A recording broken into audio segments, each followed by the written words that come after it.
D24 news కి స్వాగతం. సురక్షితమైన తగినంత తాగునీటిని అందించడమే జలజీవన్ మిషన్ లక్ష్యమని శ్రీకాకుళం ఎమ్మెల్యే గొండు శంకర్ తెలిపారు. మండలంలోని బందరవానిపేటలో జలజీవన్ మిషన్ పథకం ద్వారా ఇంటింటికి కుళాయిల ఏర్పాటుకు ఎమ్మెల్యే గొండు శంకర్ మంగళవారం శంకుస్థాపన చేశారు. ఈ సందర్భంగా ఆయన మాట్లాడారు.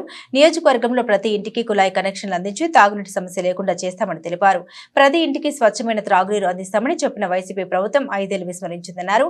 పల్లెల్లోని ప్రతి ఇంటికి కుళాయి కనెక్షన్లు ఇస్తామన్నారని చెప్పారు. కానీ చేతల్లోకి వచ్చేసరికి దారుణంగా విఫలమయ్యారని విమర్శించారు. జలజీవన్ మిషన్ పథకం పనుల్ని అటకెక్కించారని 5 ఏళ్లు పనుల్ని సాగదీశారని తెలిపారు. కూటమి ప్రభుత్వం అధికారంలోకి రావడంతో జలజీవన్ పథకంపై పల్లె ప్రజల్లో ఆశలు చిగురిస్తున్నాయన్నారు. ఎన్నికల ముందు కూటమి ప్రతి ఇంటికి కుళాయి ద్వారా స్వచ్ఛ జలం అందిస్తామని ఇచ్చిన హామీని అమలు చేసేందుకు ప్రణాళికలు సిద్ధం చేస్తున్నామన్నారు.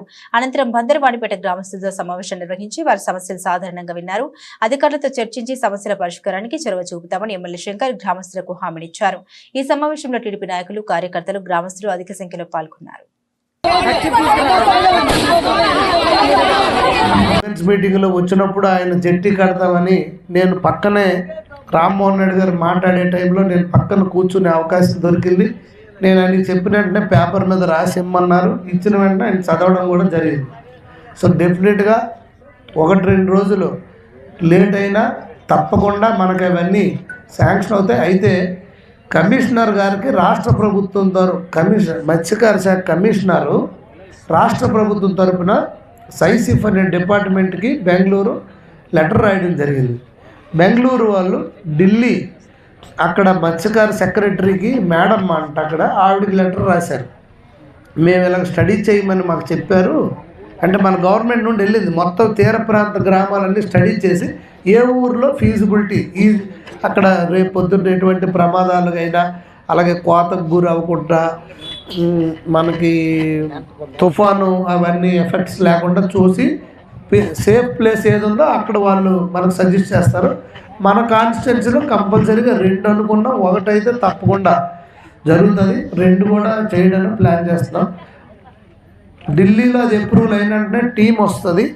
ఆ టీం వచ్చి ఇక్కడ మొత్తం స్టడీ చేసి రిపోర్ట్ ఇచ్చిన వెంటనే మనం ఇక్కడ గ్రౌండ్ అవుతారన్నమాట వర్క్కి. సో ఎట్టి పరిస్థితుల్లో వలసలు ఆపడానికి మేము మా యొక్క మొదటి ఎజెండా నాకు కానీ కేంద్ర మంత్రి కింజరాపు రామ్మోహన్ రెడ్డి గారికి కానీ అలాగే రాష్ట్ర మంత్రి అచ్చెన్నాయుడు గారికి కానీ చాలా ఫస్ట్ ప్రయారిటీగా వలసలు ఆపడానికి కోసం తీసుకుంటున్నాం. ఈ విషయం చంద్రబాబు నాయుడు గారి దృష్టికి కూడా తీసుకెళ్ళాం. అయితే మత్స్యకార భరోసా 10,000 20,000 రూపాయలు ప్రభుత్వం చేసింది. ఆ మాట కట్టుబడి ఉన్నాం. ఇక్కడ ఉన్న గార మండలం FDO ఆయన వచ్చారా ఈరోజు? గార మండలం అందరికీ నమస్కారం. ఈరోజు జలజీవన్ మిషన్ కార్యక్రమాన్ని ప్రారంభోత్సవానికి ఇచ్చేసినటువంటి మండల తెలుగుదేశం పార్టీ నాయకులు కొమరవల్లి చిన్న గారు, అలాగే బడగల వెంకటప్పారావు గారు, గొండు వెంకటరమణమూర్తి గారు, పుట్నూరు కృష్ణమూర్తి గారు, కొయ్యాన్ జగదీష్ గారు, కొంక్యాన్ ఆదినాన్న గారు, కల్లి ఎర్రన్ రెడ్డి గారు, దేవదాస్ మేషారు, అలాగే ప్రసాద్ మేషారు, ఎంపీటీసీ వలసయ్య గారు, అలాగే దుమ్ము సందేయ్ గారు, కృష్ణమూర్తి గారు, లక్ష్మీ గారు, అందరూ గ్రామ పెద్దలు, రాంబాబు గారు, గోన అప్పారావు గారు, ఇంకా చాలామంది పెద్దలు, అలాగే చిన్నగారు ఎక్కడ ఉన్నారో అందరికి కూడా పేరు పేరున నా హృదయపూర్వక నమస్కారాలు తెలియజేసుకుంటున్నాను.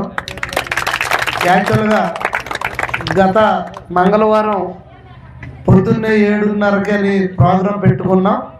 ఆ రోజు మరి కొన్ని అనివార్య కారణాల వల్ల పోస్ట్పోన్ అయింది. ఈరోజు కూడా 10 గంటలకు అనుకున్నాం, కానీ ట్రాన్స్ఫర్స్ అవుతున్నాయి. ఈరోజు లాస్ట్ డేట్ కొన్ని డిపార్ట్మెంట్లకి.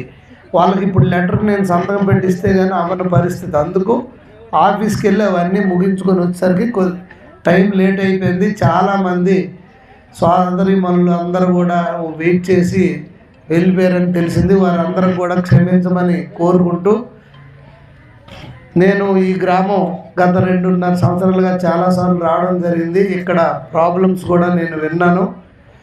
దాంట్లో భాగంగా మీరు కమ్యూనిటీ హెల్త్ కోసం అడిగితే అప్పుడు ఎంపీ గారు, ఇప్పుడు కేంద్ర మంత్రి గారిని అడిగిన వెంటనే ఆయన దీనికి 7 లక్షలు శాంక్షన్ చేయడం జరిగింది. యుద్ధ ప్రాతిపదికన దీన్ని కట్టేశాం. ఈ మధ్య త్వరలో ఆయన వస్తారు, అది ఓపెనింగ్ కూడా. అలాగే మీకు ఇక్కడ చాలా బిల్డింగ్స్ చూశాను, అన్నీ శిథిలం అయిపోయి ఉన్నాయి.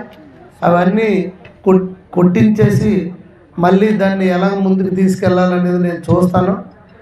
అయితే మనకి అదృష్టం ఏంటంటే మనకి మత్స్యకార శాఖ మంత్రిగా కేంద్రపు ఎర్రనాయుడు గారి సోదరు అచ్చెన్నాయుడు గారు ఉండడం మన అదృష్టం. ఆయనకి మత్స్యకార గ్రామాలు ఆయన కాన్స్టిట్యున్సీ నియోజకవర్గంలో కూడా ఉన్నాయి. మత్స్యకారులతో ఆయనకి సత్సంబంధాలు ఉన్నాయి. వాళ్ళ యొక్క సాధక బాధలు అన్నీ కూడా ఆయనకి తెలుసు, కష్ట సుఖాలు అన్నీ తెలుసు. వాటన్నిటిపైన మేము చర్చించుకున్నాం. ఆల్రెడీ